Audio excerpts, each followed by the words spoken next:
Proposer des emplois jeunes subventionnés par les pouvoirs publics, voire des emplois publics en tant que tels, va exactement à l'encontre de votre analyse, de notre analyse des besoins économiques de la jeunesse. Moi, j'ai toujours défendu le contrat de génération. C'est un jeune, un vieux, c'est une très bonne idée. Et ça, je trouve que c'est... Enfin, bon, on verra si ça marche. Pour les seniors et les jeunes.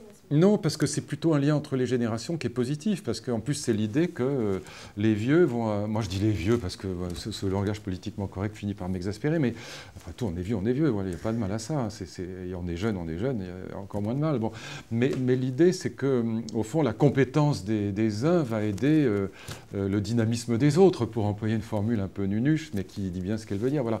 Et donc je trouve que ce lien entre les générations est quelque chose de très précieux, de très juste, et que, voilà, si une entreprise est aidée, en tout cas si on favorise ce lien entre les deux, ça me paraît une très bonne idée.